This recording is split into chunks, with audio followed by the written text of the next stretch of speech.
Hello guys, good morning. Welcome to my new blog. कसं आहे तुम्ही सगळे? आय होप तुम्ही पण खूप छान आहात. आज आहे नॅनच्या स्कूलमध्ये स्पोर्ट डे. चला तर मग तुम्हाला नॅनच्या स्कूलमध्ये कसा स्पोर्ट डे साजरा केला जातो ते आज मी तुम्हाला दाखवणार आहे. मग नयन नाश्ता सोडून त्याचं JCB खेळत आहे. नयन, आज तुम्हारे स्कूल में क्या है? अरे डान्स प्रॅक्टिस नाही, स्पोर्ट डे आहे. लक्षात आहे का नाही? तू भाग घेतला का नाही? कशामध्ये भाग घेतला का नाही तू? इथं त्रिशा नाश्ता करत आहे. काय खाते त्रिशा?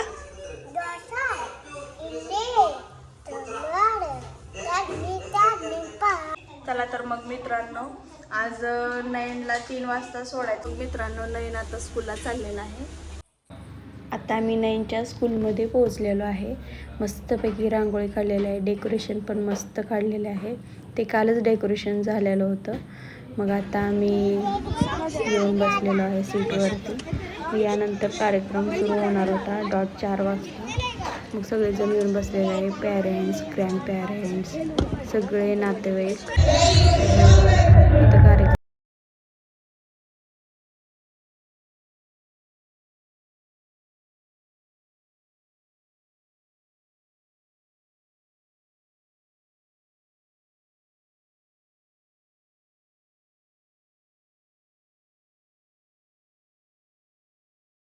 फर्स्ट गेम स्टार्ट होत आहे.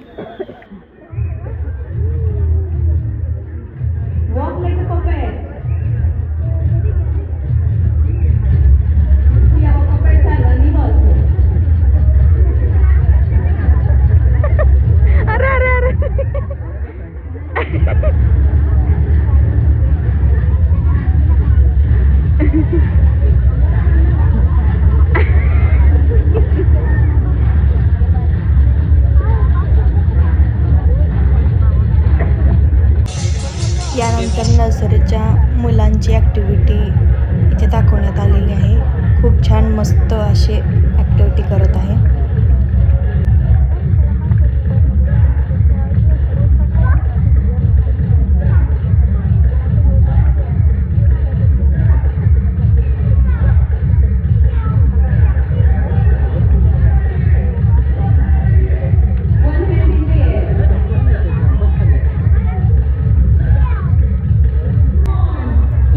ज्युनियर KGच्या मुलांचं ॲक्टिव्हिटी दाखवण्यात आलेली आहे. खूप छान असं ॲक्टिव्हिटी दाखवत आहेत मस्तपैकी.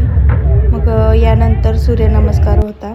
त्रिशाला चिप्स खायचे होते म्हणून मी तिला बाहेर घेऊन आले होते. आम्ही दोघी चिप्स आणायला गेल्यानंतर सूर्यनमस्कार त्यांची ॲक्टिव्हिटी पूर्ण झालेली होती. मग यानंतर नयनची ॲक्टिव्हिटी चालू झालेली आहे.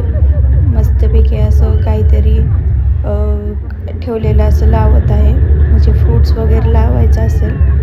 यानंतर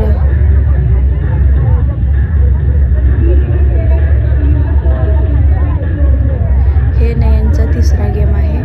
फर्स्ट पपेट, सेकंड सूर्यनमस्कार, थर्ड हे ॲक्टिव्हिटी दाखवण्यात आली आहे. त्यांची पार्टी चालली आहे.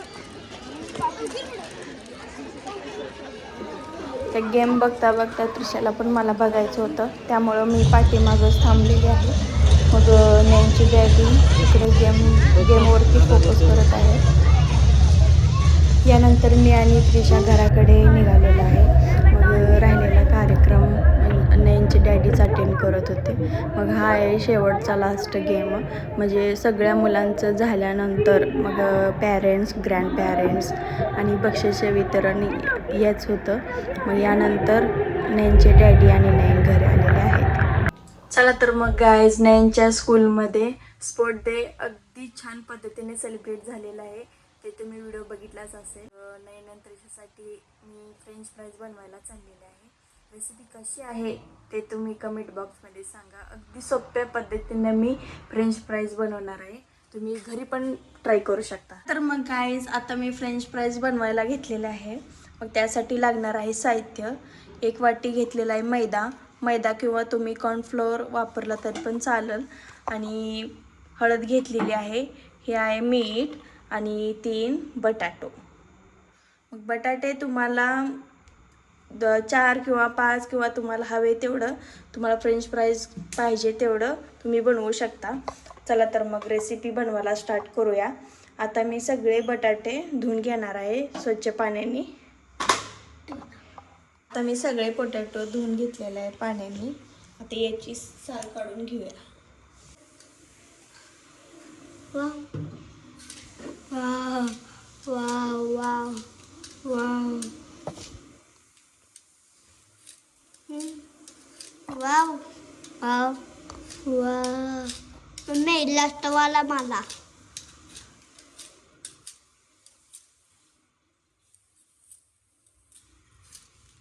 अशा प्रकारे बटाट्याची सगळी साल मी काढून घेतलेले आहे. मग तिन्ही पण बटाटे मी सोलून घेणार आहे. आता हे सोललेलं बटाटे पाण्यामध्ये सोडते. अशा प्रकारे सगळे बटाटे मी सोलून घेते. तुम्ही येता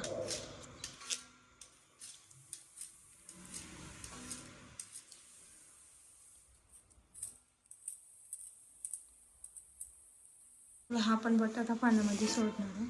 अशा प्रकारे मी सगळे बटाटे सोलून घेतलेले आहे. थोड्या वेळ पाण्यात भिजवत घातलेलं आहे. यानंतर बटाटे असे लांब आकाराचे कापून घ्यायचे आहेत. तर मी बटाटे कापून घेणार आहे. चौकोनी अगोदर कापून घ्यायचं आहे अशा प्रकारे. यानंतर साईडचं पण कापून घ्यायचं.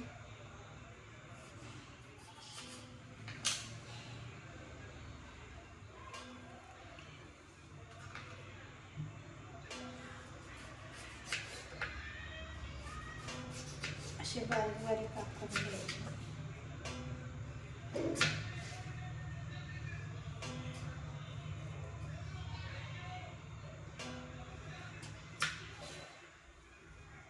चौकोन झाली पाहिजे. यानंतर अजून पण लांब असे कापून घ्यायचे.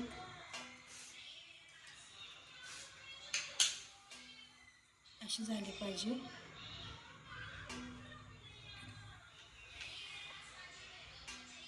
सगळे कापून घेणार आहे.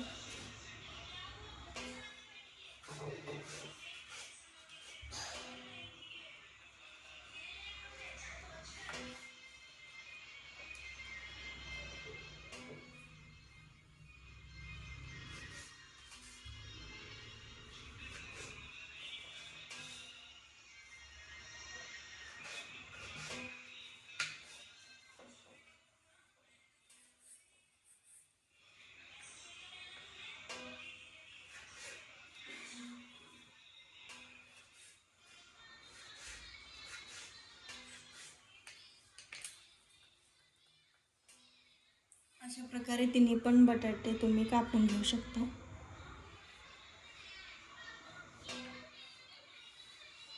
असे मी काप करून घेतलेले आहे. यानंतर सगळे बटाट्याचे काप मी पाण्यामध्ये टाकणार आहे.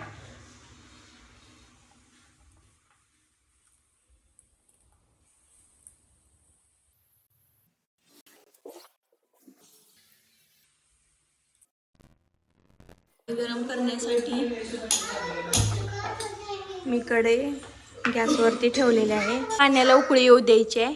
पाण्याला उकळी येत आहे. यामध्ये टाकूया थोडीशी हळद,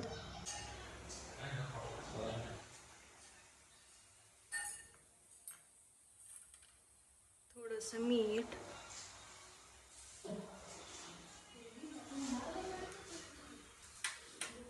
मस्तपैकी उकळी येऊ द्यायचे. यानंतर टाकूया बटाट्याचे काप्स. पैकी उकळी आलेली आहे. यामध्ये टाकूया बटाटे.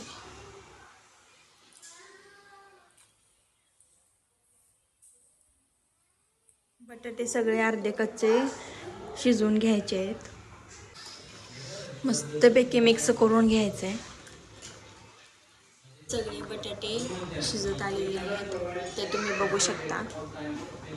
बटाटे सगळे शिजलेले आहेत अर्धे कच्चे. आता गॅस बंद करूया.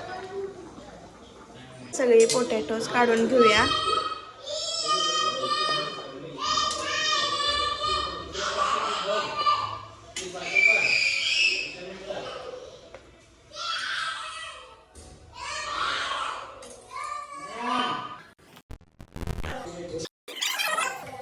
बॉईल केलेले बटाट्याचे काप हे यामध्ये टाकूया.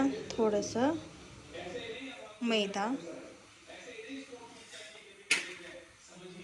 करून असं मिक्स करून घ्यायचं आहे.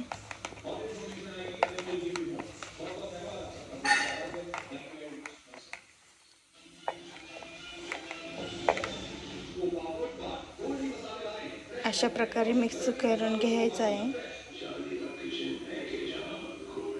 कढईमध्ये तेल ओतून घ्यायचं आहे.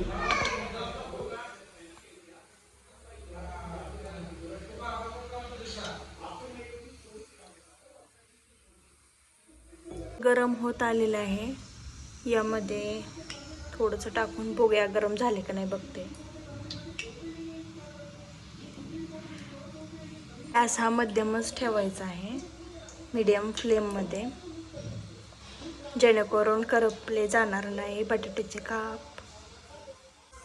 आता फ्रेंच फ्राईज तळून घेऊया.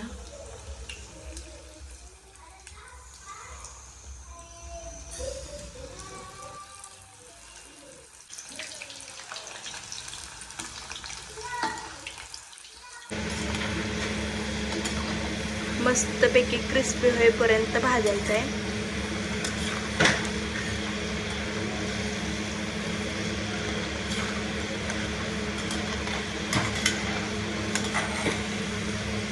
हे बघू शकता. अशा कलरमध्ये सगळे फ्रेंच फ्राईज भाजून घ्यायचं आहे. फ्रेंच फ्राईज तळत आलेले आहेत. अशा प्रकारे सगळे फ्रेंच फ्राईज तळून घ्यायचे आहे. आता मी बाजूला काढते.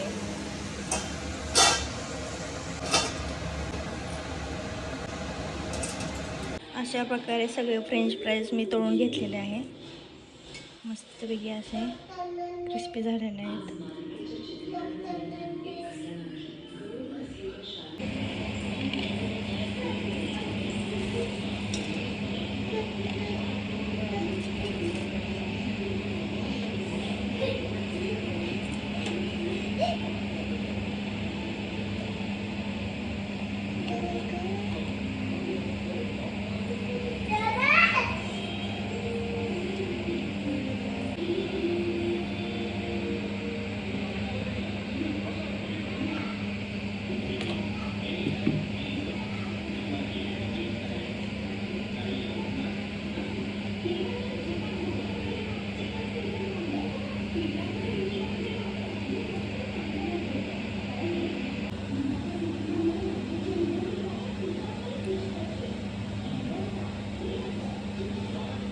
चला तर मग गाईज आजचा ब्लॉग मी इथेच एंड करते.